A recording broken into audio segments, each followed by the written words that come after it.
ها دا یو ورور سوال کړی دی، وایي دا زموږ د علاقو کې چې دا ماشوم کله پیدا شي نو دا زنانه ورله سامانونه وړي، یو شی او بل شی، او دا هدیې دي او دا تحفې دي.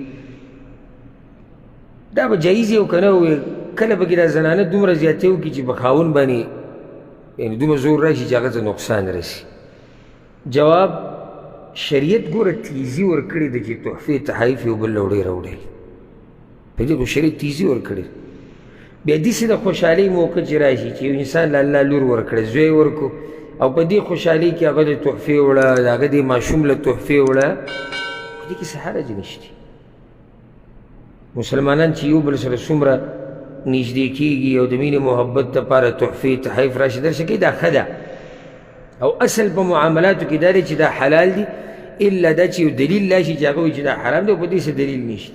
نو که چېرته د علاقې دا رواج یو زموږ د خلکو دا رواج دی، که د علاقې دا رواج وي چې چا ماشوم پیدا شي یا کوم کور کې ماشوم پیدا شي، دوی له کپړې وړه، دوی له چیني وړه، دوی له وړه غوړي، یو شی بل شی زنانه وړي راوړي، دا د تحفې په تور وړي، نو په دې کې څه حرج نشته. که یو سړی دا خو رسم و رواج دی، صحیح د رسم و رواج دی، خو دا رسم و رواج د شریعت خلاف نه دی. شریعت هم موږ ته وایي چې تاسو یو بل له تحفې تحایف ویسئ، یو بل سره راشئ درشه وکړئ. الا چې د دې د لاسه ضرر په دومره حد کې به یې کوئ چې خاوند ته ضرر ونه رسي، پلار ته یا خاوند ته یا رور ته. او ما یعنې بعض زنانه زه پیژنم، بعض تاسو به پیژني په خپلو کې، هر سړي ته زنانه معلومېږي چې هغوی د خپل خاوند تبعي وکړه، بې ضرورته د سامانونه اخیسته، یا د حد نه زیات، یا خصوصا د زنانو کې د دې ښودنې دا دغه ډېري صفت، مګر که د سړو کې هم راغلی دی بعضو کې، چې ما وروخ ویلی ښځو ته چې زه داسې کولی شم. نو ته خو به ښځو ته دا وروخ یې چې ته زورور یې، ته مالدار یې، خو دلته د یو غریب سړي بیخ دې وویستو،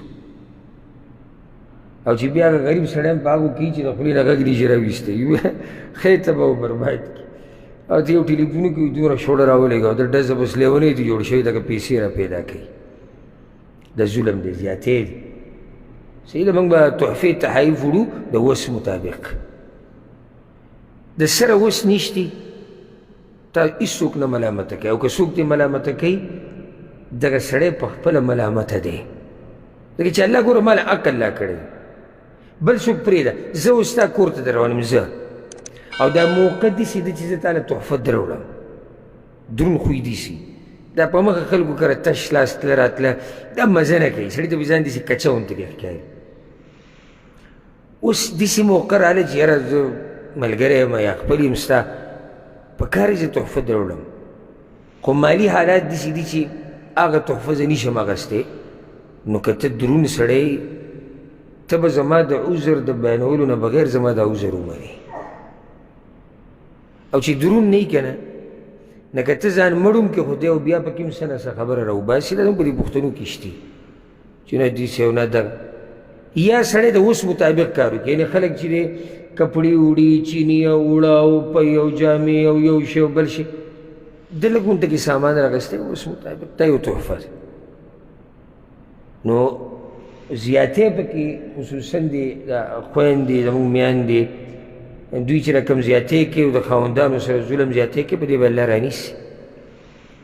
رسمونو رواجونو کې مقابله او د ځان د شهرت دومره غم چې خاوند غریب تباه کړي. بیا د مسافر زموږ چې کوم وروڼه دي غریبانان، په څومره مشکله باندې ګټي، اول ته به هغوی دا قصې کوي، او لاس د خاوند پراخه نه دي، یعنې مال ورسره ډېر نشته، رور کمزوری دی مال نه، یا پلار کمزوری دی مال نه، نو داسې قسمه قصو نه ځان بیا ساتل پکار دي، دا د ظلم په زمره کې راځي.